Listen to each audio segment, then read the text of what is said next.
Mbak Amel. Halo Mbak Indira. Oke, Mbak Amel yang kemarin ini ya pengen konseling sama aku ya. Ya benar Mbak. Oke, Mbak Amel tadi dari mana? Saya bisa di kampus ada matkul tadi. Oh, ada matkul. Nah, sebelumnya bagaimana kabar Mbak Amel hari ini? Saya maaf Mbak, saya nggak gugup karena baru pertama kali konseling. Oh, wajar sih. Ya Mbak, ini ya, tenang aja ya sama aku. Kita ngobrol kayak teman aja ya. Tapi ngobrol kita nanti lebih terarah agar Mbak Amel bisa menentukan tujuannya. Jadi tenang aja ya Mbak. Oke, sebelum kita masuk ke sesi konseling nih, aku ingin membuat kesepakatan dengan Mbak Amel. Jadi yang pertama nanti konseling ini itu bersifat rahasia. Jadi apapun yang Mbak Amel ceritakan di sini nggak akan aku bocorkan ke siapapun tanpa izin Mbak Amel. Yang kedua nanti durasi konseling kita kurang lebih 30 menitan. Kalau Mbak Amel ingin berhenti silahkan bilang aja. Terus yang terakhir nanti aku akan mencoba bantu dengan pertanyaan dan refleksi untuk mencapai tujuannya Mbak Amel di akhir sesi. Apakah Mbak Amel setuju dengan beberapa kesepakatan tersebut? Setuju Mbak. Oke, baik. Sebelumnya Mbak Amel datang untuk konseling di sini itu sebenarnya untuk apa sih? Sebenarnya ada apa sih? Kan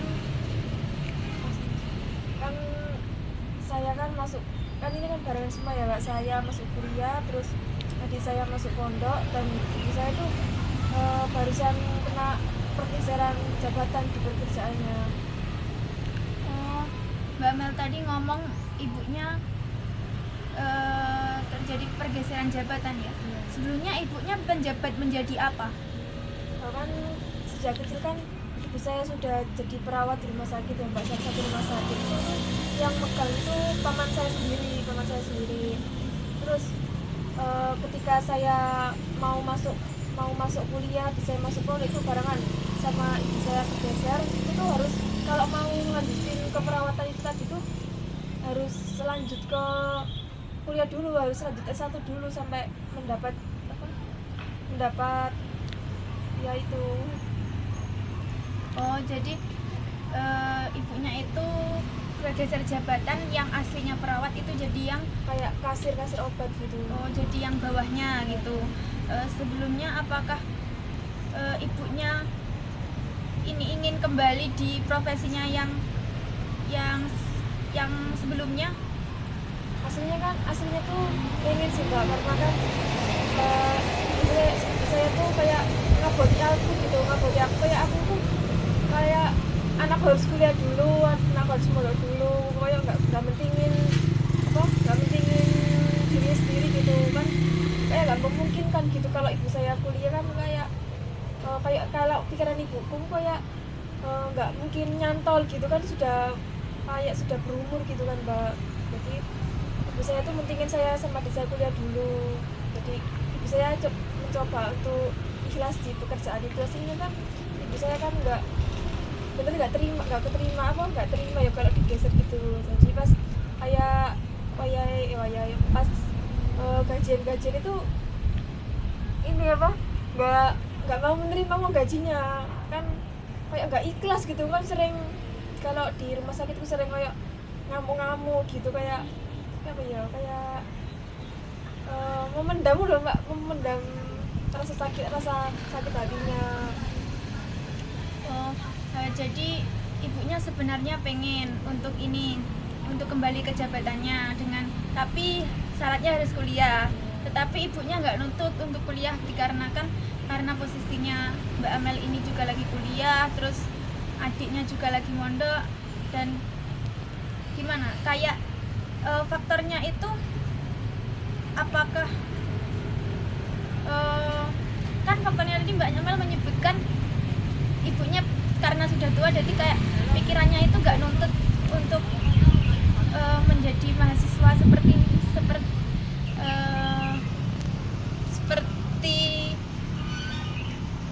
mahasiswa lain gitu. Nah, apakah ada faktor lain yang membuat ibunya nggak bisa kuliah? Kayaknya sih masalah keuangan juga ya, karena kan kalau misalnya ibu saya masuk kuliah kan bayarnya kan barengan semua sih, barengan aku kuliah, adikku mau sama ibuku kuliah juga, terus belum biaya rumah juga. Oh, jadi masalahnya juga karena ekonomi ya. Jadi ibunya lebih mementingkan anaknya untuk melanjutkan studinya gitu ya. Oke. Dari masalah yang Mbak Amel sebutkan tadi, sebenarnya tujuan yang ingin dicapai Mbak Amel di akhir sesi nanti apa sih? Saya tuh sebenarnya ingin lebih orang tua saya tuh ingin harus tahu gitu loh, aku kuliah tuh gimana, karena aku kan ya masuk jurusan BK ini kan nggak sesuai sama sesuai keinginan saya, karena BK kan pilihan kedua saya, karena saya tuh disarankan sama saudara sepupu saya kalau BK tuh maksudnya BK peluang masuk BK sedikit daripada PGSD. Nah, jadi pilihan pertama saya itu PGSD, pilihan kedua aku pilihan kedua itu BK. Nah, kok ternyata yang kepilih itu pilihan kedua itu tadi ya. Tapi ibu saya itu sudah tahu kalau saya itu nggak suka jurusan itu, tapi kalau aku pengen cerita kayak BK loh bu, gini-gini, aku tuh nggak berani gitu loh. Oh, jadi Mbak Amel itu pengen berani mengungkapkan ke ibunya karena Mbak Amel saat ini itu kuliah tapi nggak sesuai jurusannya, dikarenakan Mbak Amel menuruti saran saudaranya tadi, dan Mbak Amel tempatkan di pilihan kedua, dan ternyata malah yang keterima di BK itu ya Mbak. Oke. Sebelumnya yang membuat Mbak Amel gak berani ngomong ke ibunya soal hal itu kenapa Mbak?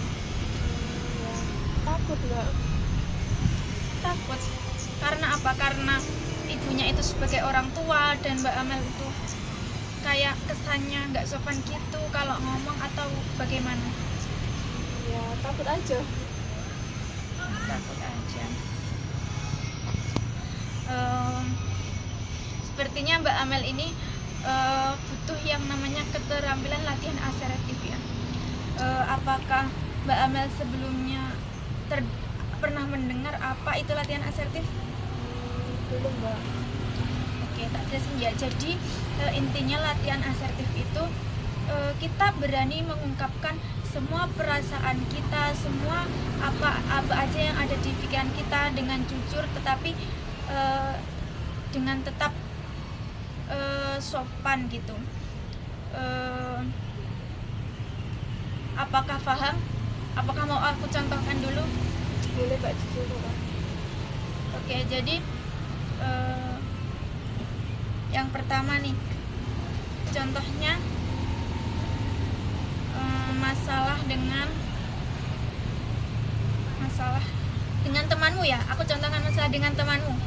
Jadi kayak Mbak Amel itu mempunyai rasa sungkan dengan teman karena temannya itu sering meminjam uang Mbak Amel, dan itu berkali-kali, dan setiap temannya meminjam, Mbak Amel itu selalu menuruti kata temannya itu, padahal aslinya Mbak Amel di dalam hatinya itu kayak tidak ikhlas, terus kayak ganjel gitu loh Mbak. Jadi Mbak Amel nggak berani menolak permintaan temannya tadi.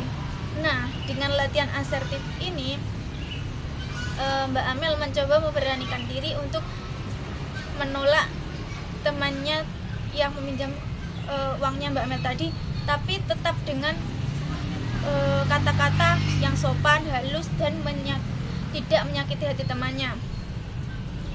Paham? Oh ya, sebelumnya kan tadi ini ya tentang, jadi aku akan menjelaskan, kan ada 3 cara ya tiga cara untuk menolak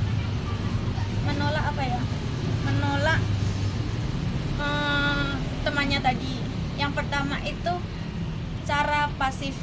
Jadi Mbak Amel itu cuman bilang iya gitu. Jadi kayak yang Mbak Amel dilakukan seperti kayak iya gitu loh, kayak gimana ya, aku juga bingung mbak, kayak gimana ya, kayak kamu menuruti kata temanmu, jadi temanmu minjem kamu ya boleh gitu. Terus yang kedua agresif itu kamu menolaknya dengan kasar, jadi kamu marah-marah. Ya kayaknya kayak menyakiti hati temannya gitu loh, nggak mau kamu minjam terus gitu lah. Dengan cara yang ketiga itu namanya asertif seperti yang aku jelasin tadi. Mbak Amel udah paham kan tadi gimana nya? Paham. Oke. Kalau sudah paham nih, Mbak Amel akan aku ajak latihan langsung nih biar Mbak Amel bisa ini bisa nanti bisa mengaplikasikannya sendiri. Oke. Ini aku berperan sebagai temanmu ya, jadi kayak tadi masalahnya meminjam uang. Mel, ini konteksnya ini ya, minjamnya udah berkali-kali. Mel, aku pinjam uang 20.000 dong buat beli makan. Maaf ya, uangku tinggal 20, mau aku buat beli makan. Sepertinya Mbak Amel mencobanya masih ragu ya. Nah, nanti berani mencoba lagi ya Mbak. Coba perhatikan aku. Jadi caranya nanti kamu kalau ngomong ke temanmu itu pandanganmu kalau bisa itu menatap mata temanmu, tapi dengan tatapan yang kayak tidak enak gitu, rasa tidak enak gitu. Terus cara ngomongnya itu dengan mencoba dengan sehalus-halusnya. Jadi gini contohnya, kayak contohnya Amel ya, dipegang juga nggak apa-apa. Maaf ya Mel, sebenarnya aku tuh pengen minjemin kamu, tapi karena uangku tinggal ini yang dikasih orang tuaku dan mau aku gunakan untuk beli nasi, jadi nggak bisa untuk pinjemin kamu sekarang gitu. Jadi dengan itu ya Mbak, coba Mbak Amel praktikan lagi, coba. Maaf ya In, karena uangku Pandangannya hadap sini Mbak. Maaf ya In, uangku tinggal 20 ini, mau aku belikan nasi karena ini uang terakhir pemberian dari orang tuaku. Oke, Mbak Amel sudah mulai bisa mencoba better daripada yang tadi. Setelah ini apa yang ingin Mbak Amel lakukan setelah Mbak Amel melakukan konseling ini? Lebih terbuka aja sama orang tua ini. Orang tua tuh ngerti perasaan saya juga. Jadi gini ya Mbak, kalau dari aku, Mbak Amel coba untuk latihannya nggak harus langsung ke orang tuanya, tapi dengan hal yang kecil. Jadi kayak ya seperti itu tadi, latihannya ke teman-temannya dulu aja untuk membiasakan Mbak Amel berperilaku seperti itu. Nanti kalau Mbak Amel sudah terbiasa, nanti bisa perlahan-lahan mencoba ke orang tuanya gitu Mbak. Lupa Mbak.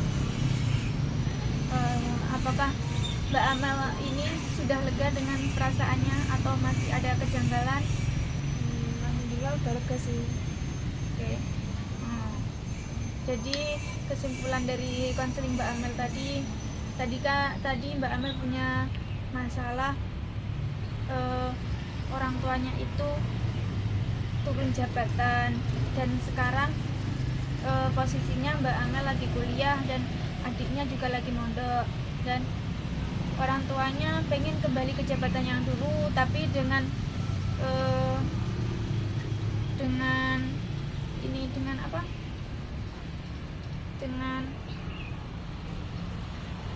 syarat harus kuliah terlebih dahulu. Akan tetapi orang tuanya belum bisa kalau kuliah dikarenakan ekonominya juga belum bisa mencukupi kalau untuk dipakai semuanya dengan Mbak Amel berkuliah, adiknya mondok gitu. Terus juga karena ya sudah usianya sudah menginjak udah ini ya, ibarat katanya udah tua gitu, jadi kayak pikirannya nggak ya belum terlalu sulit untuk mengikuti kayak seperti mahasiswa pada umumnya gitu. Terus Mbak Amel juga keberatan kuliah di jurusan ini karena tidak sesuai dengan pilihannya, tapi masalahnya Mbak Amel kurang berani mengungkapkan perasaannya Mbak Amel itu. Nah, tadi kan aku sudah memberikan edukasi terkait latihan asertif, dan nanti Mbak Amel ingin merubah pelan-pelan terkait hal itu ya Mbak. Oke. Nanti kalau Mbak Amel ada kemajuan, nanti silahkan bilang ke aku, dan nanti kalau akan butuh konseling lagi silahkan menghubungi aku. Baik, Mbak. Apakah sudah cukup Mbak? Sudah. Oke. Terima kasih. Oke, sama-sama Mbak Amel. Di sini aku akan menyampaikan hasil pengamatanku sebagai seorang observer dalam sesi konseling hari ini. Ada 4 aspek yang akan aku bahas di sini. Yang pertama terkait setting tempat, yang kedua teknik yang digunakan, yang ketiga keterampilan, dan yang terakhir adalah prosedur pelaksanaan dari sesi konseling ini. Langsung saja ya. Yang pertama itu terkait setting tempat. Setting tempat yang digunakan oleh konselor ada pada taman yang mungkin cukup banyak orang, dan sebaiknya harusnya menggunakan ruangan yang tertutup agar membuat konseling lebih aman dan nyaman, juga menghindari adanya miskomunikasi terkait masalah suara. Tapi untuk posisinya itu sudah lebih baik, terkait bagaimana posisi konselor juga konselingnya tidak begitu berjarak dan hampir membentuk sudut 90 derajat seperti yang telah disarankan pada keterampilan konseling. Nah, selanjutnya teknik yang digunakan adalah latihan asertif. Di sini konselor telah memberikan edukasi dengan sangat baik kepada konseli terkait latihan asertif itu apa, bahkan juga melakukan latihan meskipun hanya berdurasi singkat. Selanjutnya adalah keterampilan yang digunakan. Pada basicnya konselor telah memaparkan terkait empati. Ia menunjukkan empati itu dengan sangat baik, dengan keterbukaan juga penerimaan konseli, sehingga terbangunlah hubungan terapeutik yang cukup membuat sesi konseling ini terasa nyaman gitu.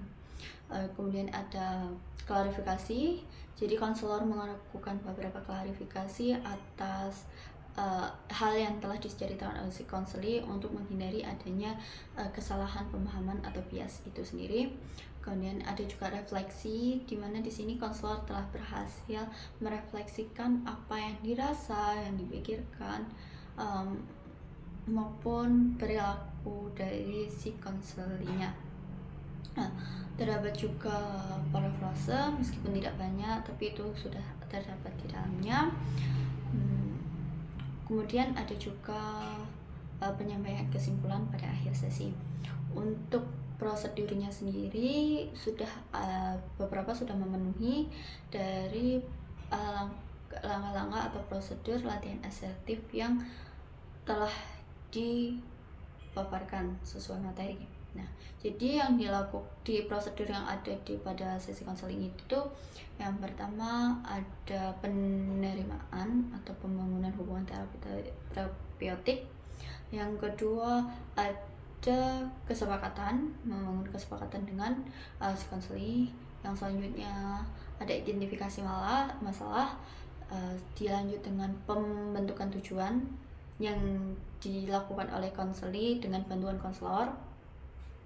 Kemudian edukasi terkait latihan asertif itu sendiri dilanjut dengan latihan, sedikit latihan. Jadi ada beberapa kali mereka melakukan latihan asertif, meskipun mungkin belum terlalu efektif, namun konselor telah memberikan dukungan atau dorongan agar si konseling ini bisa melakukan latihan asertif itu sesuai dengan apa yang telah konselor jelaskan sebelumnya. Selanjutnya konselor telah melakukan kesimpulan sebelum menutup sesi konseling. Jadi seperti itu 4 aspek penilaian yang telah aku sampaikan. Dan kritik, mungkin dari aku kritiknya berada pada setting tempat dimana seharusnya bisa dilakukan di ruangan yang tertutup agar lebih nyaman gitu. Untuk sarannya bisa terkait keterbukaan. Memang konselor di sini tuh bagus banget untuk keterbukaannya, membangun hubungannya, tapi terkadang nggak semua konseli itu bisa menerima keterbukaan itu secara langsung. Jadi mungkin perlu melakukan pembangunan hubungan yang lama untuk memastikan bahwasannya konseli ini nyaman dengan perilaku atau hal kecil yang diberikan oleh konselor, seperti mungkin persentuhan tangan, sedikit candaan atau yang lainnya, karena takutnya tidak semua konseling dapat menerima hal tersebut. Sekian dan terima kasih.